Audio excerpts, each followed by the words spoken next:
Lehet-e nem szokványos helyekről, vagy nem szokványos helyekre beültetni hajat, szőrt?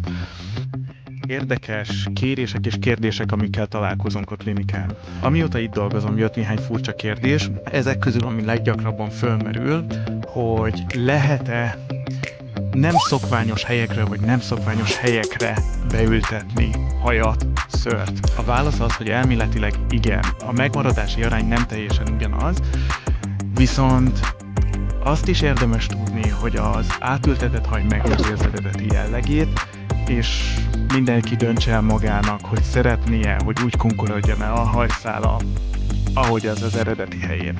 Nyilvánvalóan ennek van valahol egy vicces aspektusa is, de egy kicsit gyakorlatiasabb a mindennapi életben előforduló példával, hogy éljek, a szemöldök beültetésnél ez kifejezetten fontos tud lenni, tehát hátulról hajat veszünk ki, ezt ültetjük be a szemöldökhöz, és megtartja a haj tulajdonságait, tehát hosszabb növekedési ciklissal bír, hosszabb a nő, és lényegében élethosszú trimmelni kell majd a szemöldöket. Ha neked is van szokatlan kérdésed, nyugodtan tedd fel, mert minket köt az orvosi titoktartó.